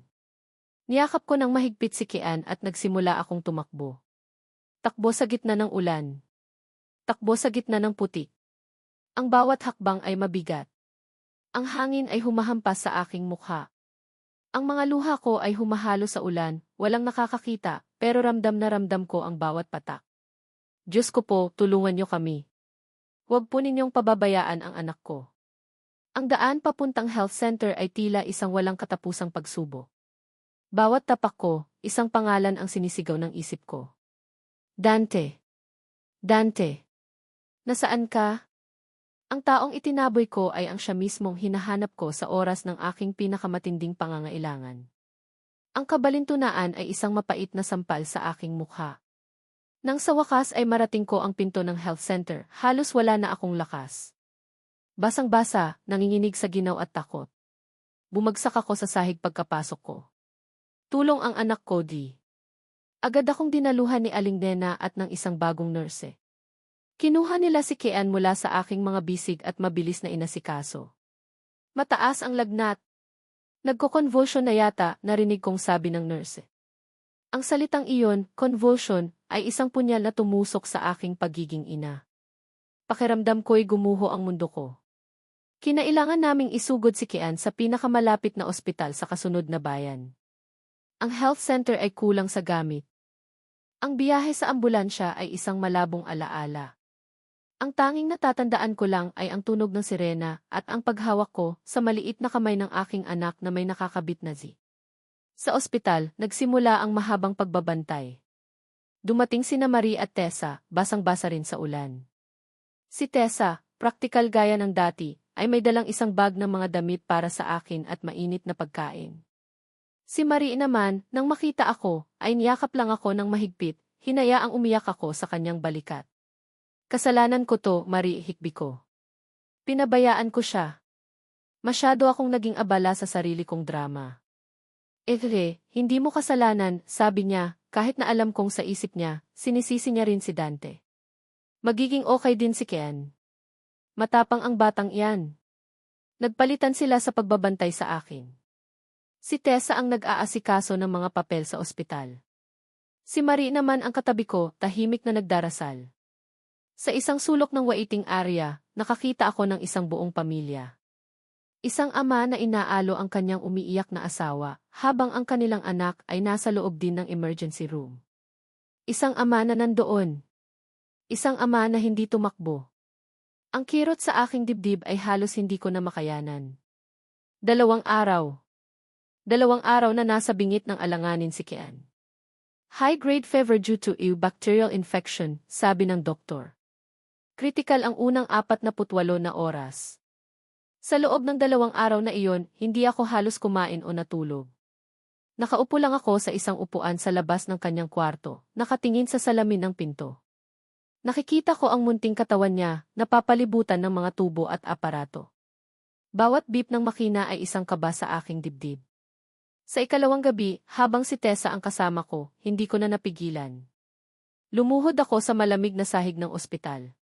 Ipinikit ko ang aking mga mata at nagdasal ako sa paraang hindi ko pa nagawa dati. Isang dasal na hubad, walang pagpapanggap, galing sa kaibuturan ng isang nagmamakaawang kaluluwa. Panginoon, bulong ko, ang mga luhay dumadaloy na naman. Kunin niyo na ang lahat sa akin. Ang tindahan, ang kaunting ipon ko, kahit ang buhay ko. Huwag lang ang anak ko. Pakiusap, pagalingin niyo lang siya. Huminga ako ng malalim at ibinulong ko ang isang kasunduan sa langit. Isang pagsuko. Basta gumaling siya kahit makita ko siya ulit. Hahayaan ko na. Tatanggapin ko na. Patawarin niyo lang po ako sa katigasan ng puso ko at pagalingin niyo lang po ang anak ko. Sa pagsuko kong iyon, isang kapayapaan ang unti-unting dumaloy sa akin. Isang pagtanggap. Kinabukasan, isang milagro ang dumating. Ang lagnat ni Kian ay nagsimulang bumaba. Sa hapon, nagising siya. Mahina pa, pero mulat na ang mga mata. Mama ang tawag niya, ang boses ay paos. Anak! Agad akong lumapit, hinaplos ang kanyang noo. Hindi na mainit. Nandito si Mama. Okay ka na. Tubig, G. Agad ko siyang binigyan ng tubig gamit ang isang kutsara. Pagkatapos ng ilang subo, tumingin siya sa paligid ng kwarto. Nasaan si Pochi? Tanong niya, hinahanap ang kanyang luma at paboritong teddy bear. Doon ko lang naalala. Sa pagmamadali kong isugod siya sa health center, naiwan ang lahat. Naiwan ang mga damit, ang mga laruan, pati na si Pochi. Naiwan natin sa bahay, anak. Uwiin natin kapag magaling ka na, ha? Isang bahagyang lungkot ang gumuhit sa kanyang mukha. At sa sandaling iyon, ang puso ko ay nadurog na naman. Kahit sa simpleng bagay, nagkulang ako. Tumingin ako sa labas, sa may salaming pinto, para sana tawagin si Tessa na nasa labas. Ngunit natigilan ako. Nakatayo sa labas. Hindi si Tessa. Hindi si Marie. Si Dante. Nakatayo siya roon, mukhang pagod at hindi pa nakakatulog ng ilang araw. Ang kanyang damit ay gusot, na tila galing siya sa isang mahabang biyahe. Hindi siya nakatingin sa akin. Nakatingin siya kay Kian. At sa kanyang mga kamay, hawak-hawak niya ang isang luma, medyo pipis, at basang-basa pa na teddy bear. Si Pochi. Hindi siya nagsalita. Hindi rin ako nagsalita. Ang aming mga mata ay nagtagpo sa pamamagitan ng salamin. Sa kanyang mga mata, nakita ko ang lahat, ang pag-aalala, ang takot, ang pagsisisi. At sa paghawak niya sa laruan ng aming anak, naintindihan ko. Ito ang gawa. Ito ang patunay. Ito ang sagot sa panalangin ko. Naririnig niya. Naririnig niya ang puso ko. Ang katahimikan sa pagitan namin na pinaghihiwalay ng isang salaming pinto ay mas mabigat pa sa lahat ng salitang nasabi na. Nakatayo siya roon, basang-basa, pagod at may dalang isang lumang teddy bear. At ako naman, nasa loob, kasama ang anak naming unti-unti nang gumagaling. Sa sandaling iyon, ang lahat ng takot, lahat ng pagdududa, lahat ng pader na itinayo ko ay gumuho.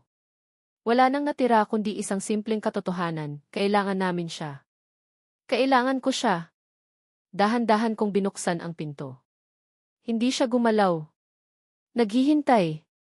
Na para bang alam niyang isang maling galaw lang ay baka tumakbo na naman ako palayo. Papa Doktor. Ang mahinang boses ni Kian ang bumasag sa aming pagtititigan. Dahan-dahang lumapit si Dante, ang mga mata ay hindi inaalis sa bata. Iniabot niya ang basang teddy bear. Naiwan mo si Pochi, champ, sabi ni Dante, ang boses niya'y paos. Kaya sinundo ko siya. Medyo nabasa nga lang siya sa ulan. Kinuha ito ni Kian at niyakap ng mahigpit, na tila ito ang pinakamahalagang bagay sa mundo. Salamat po. Pagkatapos ay tumingin si Dante sa akin. Walang pag-aakusa sa kanyang mga mata. Walang di sinabi ko na sayo. Tanging isang malalim na pag-aalala. Kamusta siya? Nalaman ko lang mula kay Tessa sumakay agad ako ng unang bus. Okay na siya, sabi ko, ang boses ko'y nanginginig. Bumaba na ang lagnat niya. Salamat sa Diyos.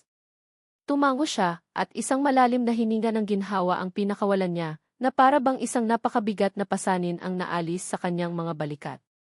Mabuti naman. Hindi na namin kailangan pang pag-usapan ang nakaraan.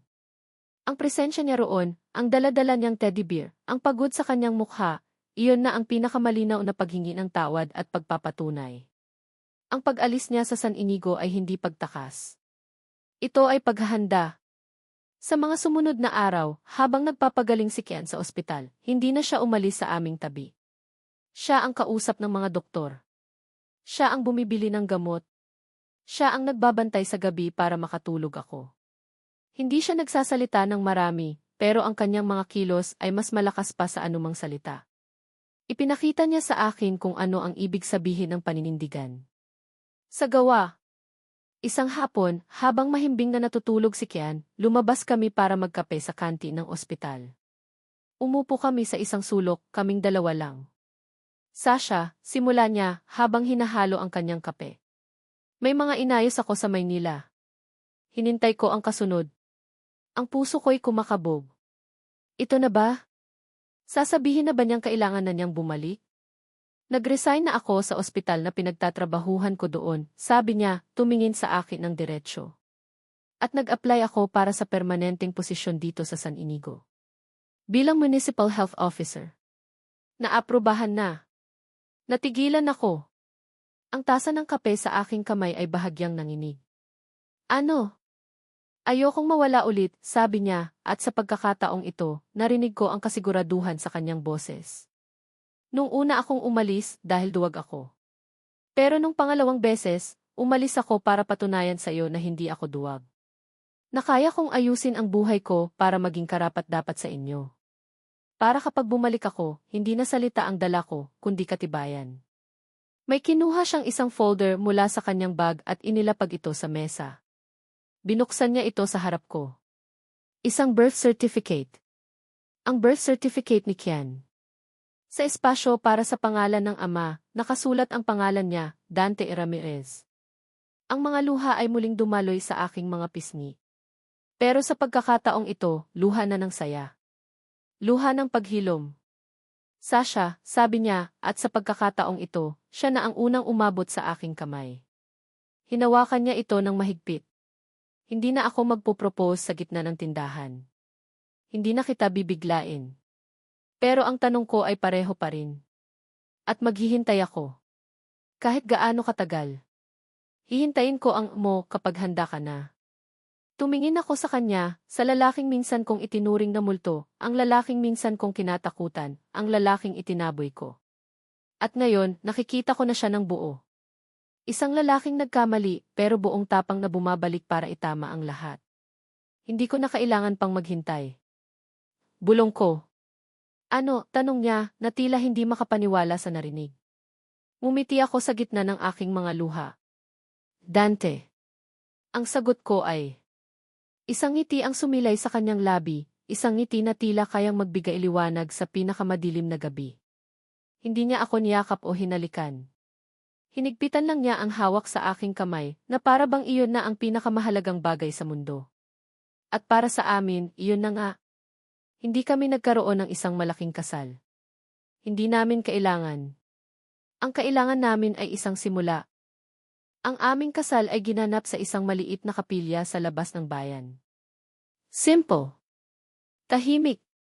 Ang mga bisita ay ang mga taong naging bahagi ng aming magulong kwento, Si Lola Goring, na nagsilbing ninang, sina Marie at Tessa, ang aking matapat na mga maid of honor, si Aling Nena at ang iba pang staff ng health center. Ang buong barangay ay nandoon, hindi bilang mga usisero, kundi bilang mga saksi sa isang pag-ibig na sinubok ng panahon. Ang pinaka-espesyal na bisita, syempre, ay ang aming anak. Si Kian, sa kanyang maliit na barong, ang aming flower boy. Pero sa halip na mga talulot ng bulaklak, ang isinaboy niya habang naglalakad sa isle ay maliliit na piraso ng makukulay na papel, ang mga ginupit-gupit na eroplanong papel na madalas gawin ni Dante para sa kanya. Ang buong kapilya ay napuno ng tawanan. Habang naglalakad ako papalapit sa altar, kasama sina Marie at Tessa, nakita ko si Dante na naghihintay. Nakatingin siya sa akin, at sa mga mata niya, nakita ko ang aming buong kwento, ang gabi sa Maynila, ang delivery room, ang tindahan, ang pista, ang ospital. At sa dulo ng lahat ng iyon, nakita ko ang aming hinaharap. Nang makarating ako sa tabi niya, bumulong siya. Salamat dahil hindi ka sumuko sa akin. Umiti ako. Salamat dahil hindi ka sumuko sa atin. Hinawakan niya ang aking kamay. Hindi ko kayang mawala ulit sa inyo, bulong niya pabalik, habang nagsisimula na ang seremonya. Ang reception ay ginanap sa bakuran ng health center, ang lugar kung saan nagsimula ang lahat ng gulo, at ngayon, ang lugar din kung saan nagsisimula ang aming bagong buhay. Ang mga mesa ay nakapalibot sa ilalim ng puno ng akasya. May isang mahabang lamesa na puno ng pagkain, adobo ni Lola Goring, pansit ni Tessa, at ang pinakamatamis na turon na tinitinda ko. Sa isang sulok, nakita ko ang drawing ni Kian na naka-frame na. Ese Papa, Isay Mama, Engvijay. Hindi na lang ito isang pangarap sa papel. Totoo na. Habang nagkakasiyahan ang lahat, hinila ako ni Dante palayo sa mga tao, papunta sa dating delivery room. Ang kwarto ay madilim at tahimik, tanging ang liwanag mula sa labas ang pumapasok. Dito nagsimula ang lahat, di ba, sabi niya. Sabi ko. Dito gumuho ang mundo ko. Dito rin nagsimulang mabuo ang sa akin, sagot niya. Humarap siya sa akin. Sa kanyang mga mata, wala na ang multo ng nakaraan. Tanging pagmamahal. Mula sa kanyang bulsa, kinuha niya muli ang maliit na kahon. Binuksan niya ito at kinuha ang simpleng singsing na silver. Sasha Ramirez, sabi niya, ang boses ay puno ng emosyon. Pangalawang beses. At sa pagkakataong ito, sigurado na ako. Naririnig mo ba ang puso ko? Hindi na ako sumagot gamit ang salita. Kinuha ko ang kanyang kamay at inilagay ito sa aking dibdib. Hinayaan kong maramdaman niya ang malakas na pagtibok ng aking puso, isang pusong minsan nang nasaktan, pero ngayon ay buo na muli. Dahan-dahan niyang isinuot ang singsing sa aking daliri. Sakto. Mahal kita, Sasha, sabi niya. Mahal din kita, Dante, sagot ko. At sa loob ng kwartong iyon, kung saan minsan ay puro sigaw at sakit ang naririnig, ngayon ay napuno ito ng isang tahimik na pangako. Sa labas, dinig namin ang halakhak ng aming mga kaibigan, ang sigaw ng aming anak na naglalaro, ang musika ng isang bagong simula. Sa isang singsing, nagsimula kami muli. Hindi bilang dalawang estrangherong nagkita sa isang gabi, kundi bilang isang pamilya na pinagbuklod ng pag-ibig na mas matatag kaysa anumang pagsubok. Sa aking mga minamahal na mambabasa, kung narating ninyo ang bahaging ito, nais ko munang huminga ng malalim kasama ninyo. Isang buntong hininga ng pasasalamat, ng ginhawa, at ng kaunting lungkot dahil kailangan na nating magpaalam sa kwento ni Sasha, Dante, at ng kanilang munting anghel na si Kian. Mula sa kaibuturan ng aking puso, taos-puso po akong nagpapasalamat. Salamat sa bawat minuto at oras na inilaan ninyo upang subaybayan ang kanilang paglalakbay, mula sa magulong delivery room sa San Inigo, hanggang sa tahimik na pangako sa loob ng kapilya. Ang inyong pagpapatuloy sa pagbabasa ang nagsilbing inspirasyon at lakas ko upang tapusin ang kwentong ito. Habang isinusulat ko ang bawat kabanata, pakiramdam ko'y naging anino ako sa kanilang buhay. Naramdaman ko ang takot at hiya ni Sasha sa palengke. Narinig ko ang nakabibinging katahimikan sa pagitan nila ni Dante sa sari-sari store. Nasaktan ako kasama niya nang siya ay tumanggi, at umiyak ako kasama niya sa gitna ng ulan, habang yakap-yakap si Kian. Ang pagsulat ng kanilang kwento ay hindi lang basta pagdugtong-dugtong ng mga salita. Ito ay isang paglalakbay sa mundo ng emosyon, kung saan ang bawat kilig, tampuhan, pagsisisi, at pag-asa ay naramdaman ko rin. Ang pinakamalaking hamon para sa akin ay ang siguraduhing ang kanilang kwento ay mananatiling totoo, totoo sa pakiramdam, totoo sa kultura ng isang maliit na bayan sa Pilipinas, at totoo sa kung paano magmahal at masaktan ang isang pangkaraniwang tao. Kung mayroon mang pangunahing mensahe na nais kong iwan sa inyo, ito ay ang paniniwala na ang tunay na pag-ibig ay hindi perpekto. Hindi ito isang fairy tale. Ito ay magulo, masakit at puno ng mga pagkakamali. Ngunit ang tunay na pag-ibig ay isa ring pagpapasya. Isang pagpapasya na bumalik, na humingi ng tawad, na magpatawad, at na manindigan kahit gaano pa kahirap. Ito ay tungkol sa pagpapatunay sa gawa, hindi lamang sa salita. At higit sa lahat, ito ay ang pag-unawa na ang pamilya ay hindi laging nagsisimula sa perpektong paraan, kundi ito ay binubuo at pinaglalaban araw-araw. Ngayon, nais ko namang marinig ang inyong tinig. Ang kwento ni Sasha at Dante ay tapos na, ngunit ang inyong mga saloobin at damdamin ay bahagi pa rin ito. Inaanyayahan ko kayong mag-iwan ng komento. Ano ang paborito ninyong eksena? Anong aral ang pinakapumatak sa inyong puso? Kaninong karakter kayo pinaka-nakarelate? Ang inyong mga salita ay napakahalaga. At kung ang kwentong ito ay nakaantig sa inyo, huwag po kayong mag-atubiling ibahagi ito sa inyong mga kaibigan, pamilya, at sa iba pang alam ninyong naghahanap ng isang kwentong magpapaalala sa kanila na sa kabila ng lahat ng sakit, may pag-asa pa ring naghihintay. Muli, maraming salamat sa inyong lahat. Hanggang sa ating susunod na kwento. Nagmamahal. Ang inyong manunulat.